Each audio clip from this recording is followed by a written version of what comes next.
أعوذ بالله من الشيطان الرجيم. بسم الله الرحمن الرحيم.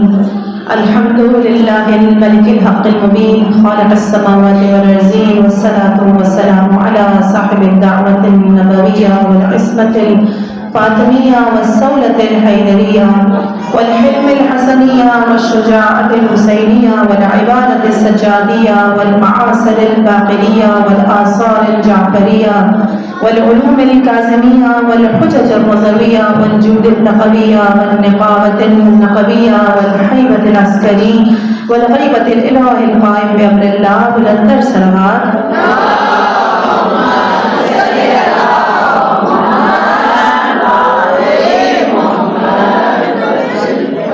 اذان محترم، آج کی مجلس و سلسلہ جناب زینب سلام اللہ علیہا. ہم تمام جانتے ہیں کہ بی بی ہم سب کے لیے اسوہ ہیں. ابھی کچھ وقت پہلے میری نظروں کے سامنے رہبر معظم سید علی خامنہئی کا ایک فرمان گزرا. وہ کہتے ہیں جہاد تبیین اس دور کا اہم ترین جہاد ہے. اب یہ جہاد تبیین سے کیا مراد ہے؟ جہاد تبیین کہتے ہیں لوگوں میں بیداری کو پیدا کرنا، لوگوں کو تاریکی سے باہر نکالنا. اور یہ کام کس نے کیا ہے؟ زینب کبریٰ نے کیا ہے. یعنی بی بی کی طرح اپنے قول اپنے عمل کے ذریعے مکتب کی نصرت کریں، آپ کی عقلیں بیدار ہوں. آپ اپنے سوشل میڈیا کے ذریعے سے، آج کل ہر کسی کے ہاتھ میں موبائل فون موجود ہیں. بچیاں واٹس ایپ استعمال کرتی ہیں اور مختلف دیگر پلیٹ فارمس ہیں، فیس بک، انسٹاگرام، بہت سے ایسے ہیں جو کہ مجھے شاید پتہ بھی نہیں ہے لیکن بچیاں جانتی ہیں. چھوٹے چھوٹے کلپس بناتی پھرتی ہیں. عزیزان محترم، یقین جانیے آپ اپنے سوشل میڈیا کے اکاؤنٹس کو اس حد تک ایکٹیو کریں کہ دشمن آپ کے ان اکاؤنٹ سے ڈرنے لگے.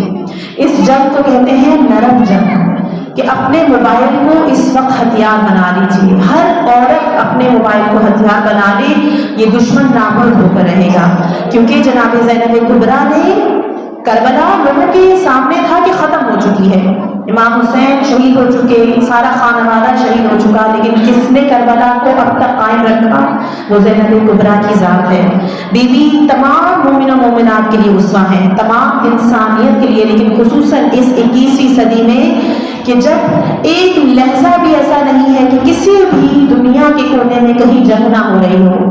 غزہ پہ نظر اٹھا لیں، یمن پہ نظر اٹھا لیں، آپ اپنے ہی ملک پارا چرار میں دیکھ لیجیے، مسلسل جنگ ہو رہی ہے. اس صدی میں اس تمام انسانیت کی آواز کون ہے؟ جناب زینب کبریٰ سلام اللہ علیہا.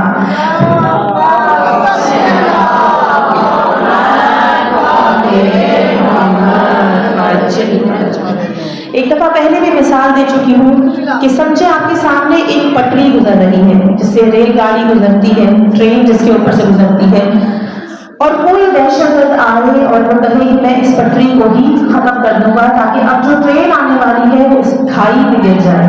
تو عزیزان محترم کیا ہوگا؟ وہ ٹرین تباہ ہو جائے گی، اس میں جتنے بھی لوگ بیٹھے ہوئے ہیں وہ سب کے سب مر جائیں گے. لیکن چند حضرات دیکھ بھی رہے ہیں دور سے کھڑے ہوئے، تو ان میں سے ایک شخص کہتا ہے کہ میں بیچ پٹری میں جا کر اس ٹرین کو بچانے کی کوشش کرتا ہوں، زیادہ سے زیادہ میری جان چلی جائے گی لیکن آخر وہ دیکھنے والا اپنا اسپیڈ کم کرے گا اور کچھ لوگوں کی جان میری وجہ سے بچ سکتی ہے. ابھی کس چیز کی مثال میں نے پیش کی؟ یہ جو ٹرین ہے یہ در حقیقت اسلام ہے. اسلام اپنی رفتاری کے ساتھ آ رہا تھا اور جب دیکھا گیا، اور جو ٹرین کو بچانے والا جو شخصیت کون ہے؟ وہ حسین ابن علی ہے. جب حسین نے دیکھا کہ اسلام فنا ہو جائے گا اگر اس وقت میں نے قربانی نہ دی، اگر اس وقت لوگوں کے سامنے میں نے اپنی آل اولاد قربان نہ کی تو اسلام ختم ہو جائے گا.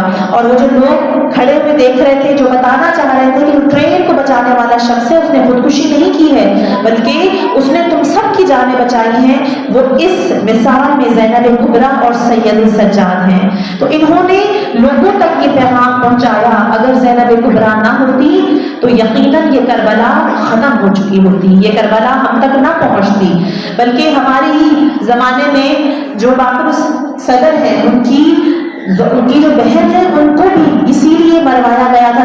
सद्दाम ने कहा था कि मैं ये गलती नहीं करूंगा कि जो यजीद ने अपने जमाने में की थी कि उसने ज़ैनब को खुला छोड़ दिया था, कि वो जानता था कि ये हुसैनी किरदार की बच्चियां हैं, ये ज़ैनबी किरदार की बच्चियां हैं, अगर खवातीन को छोड़ दिया तो ये इनकलाब बर्पा कर सकती हैं। तो आप खवातीन को इनकलाब बर्पा करके दिखाएं। ज़ाने मोहतरम, हमारे शोरा भी इस चीज के बारे में कहते हैं। एक शेर है फारसी का, पहले मैं फारसी बयान करती हूँ। हदीस इश्क दो बाप अस्त करबला और दमिश्क, ये कि हुसैन रकम कर बदी करे ज़ैनब, यानी कि दो बाप हैं इस्लाम के, इश्क के बाप हैं, जिसे हमें इश्क होता है। वो कौन से दो बाप हैं? एक करबला है और एक दमिश्क है। और वो बाप किसने रकम किए हैं? एक हुसैन ने रकम किया है और एक ज़ैनब कुबरा ने रकम किया है। खुदा आप सबको करबला और दमिश्क बार बार ज़ियारत में बुलाए, आप सबको करबला हर साल जाना नसीब करें, मौला दमिश्क के रास्ते खुले और हम सब बीबी आपके हुजूर अपना सर टिकाएं। तो ये एक शायर कहता है, सैयद नाज़िर हुसैन ज़ंजानी है, वो कहते हैं कि दो बाप हैं इश्क के, एक करबला में हुसैन ने बसाई है और एक दमिश्क में ज़ैनब ने बसाई है।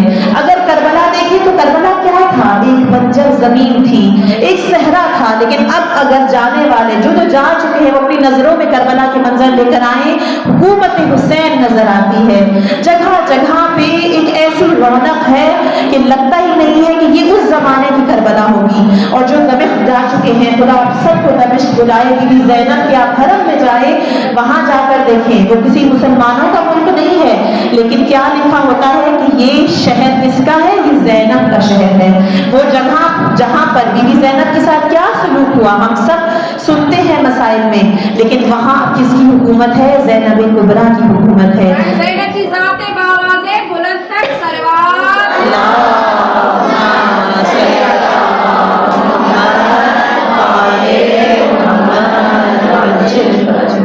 अज़ीज़ान, अपनी मुरादें मांगी इस बीबी से। एक वाक़या है, एक शख्स था जिसको आंखों का बहुत सख्त मसला था और मजलिस उसके मोहल्ले में बर्पा हुई। उसने और बड़े खतीब भी आकर पढ़ रहे थे। उसने कहा कि मैं यहाँ सबील लगाऊंगा। लोगों ने उसको बहुत समझाया कि तुम देख नहीं सकते हो, तुम्हें बीनाई का मसला है, तुम किसी को हो सकता है सबील पिलाते हुए टकरा जाओ, तुम नहीं पिला पाओगे। उसने कहा नहीं, अपनी बस कोशिश की कि नहीं, मुझे कुछ भी करके सबील पिलानी है। बहरहाल उसी कम आंखों के साथ, कम बीनाई के साथ वो सबील पिलाने लगा। उस वक्त जो खतीब वहां मजलिस पढ़ रहा था, उसने मसाइब ज़ैनब सलामुल्लाह अलैहा पढ़ना शुरू कर दिया। इस शख्स का वहीं पर खड़े खड़े दिल नरम होना शुरू हुआ। उसने बीवी से तवस्सुल किया कि इस शहजादी, मेरी आंखों का मसला है, मुझे बीनाई अता करें। अज़ीज़ान मोहतरम, उसी हालत में उस शख्स के साथ मौजज़ा हुआ और उसकी बीनाई वापस आ गई। और कुछ अरसे के बाद जब वो पूरा अपनी जिंदगी गुजारता रहा, किसी हादसे में वो शख्स जल गया। जब वो जला है, उसका पूरा जिस्म जला हुआ था, सर से लेकर पैर तक, लेकिन कौन सा हिस्सा नहीं जला था? वो आंखें की जो उसको बीवी ने अता की थी। डॉक्टर्स पूछने लगे कि आखिर तुमने ऐसा क्या किया है? कहता है क्योंकि ये आंखें मुझे सैयदा ज़ैनब कुबरा सलामुल्लाह अलैहा ने अता की हैं। तो ये शान है, अगर ज़ैनब न होती तो करबला करबला में रह जाती। ये बीवी है जो तुम्हारी तमाम मुरादें पूरी करती है। बज़ाने मोहतरम, रिवायात के अल्फाज हैं, मरहूम काज़िम मज़वीनी कहते हैं कि जब पैगंबर अकरम सल्लल्लाहु अलैहि वसल्लम बीबी फातिमा के घर आए और विलादत हुई है इस मासूमा की, तो वो जब तशरीफ लाए, ज़ैनब को अपनी आगोश में उठाया और आगोश में उठा के लोग बच्चे को बोसा देते हैं। रसूलुल्लाह ने कहाँ बोसा दिया है? कलाइयों को बोसा दिया है। और रोना शुरू हो गया, रसूल कौन कलाइयों को बोसा देता है? रसूल ने अपने रुखसार बीवी के रुखसार पे रखे। सैयदा परेशान है कि बाबा आप क्यों रो रहे हैं? कहा ये मेरी नवाज़ी मसाइबों से गुजरेगी, ऐसे ऐसे दरबारों में जाएगी, वही मसाइब की जो जनाब ज़ैनब कुबरा की मां से भरपूर है। अज़ीज़ान, हम सब जानते हैं जनाब ज़हरा भी दरबार गई है, बीबी ज़ैनब भी दरबार गई है, लेकिन फर्क इतना है कि ज़हरा असहाबियों के दरबार गई है, ज़ैनब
يعلم الذين ظلموا وإياهم فلا ينقلبون خطايا بحق محمد بحق علي بحق فاطر السماوات والأرض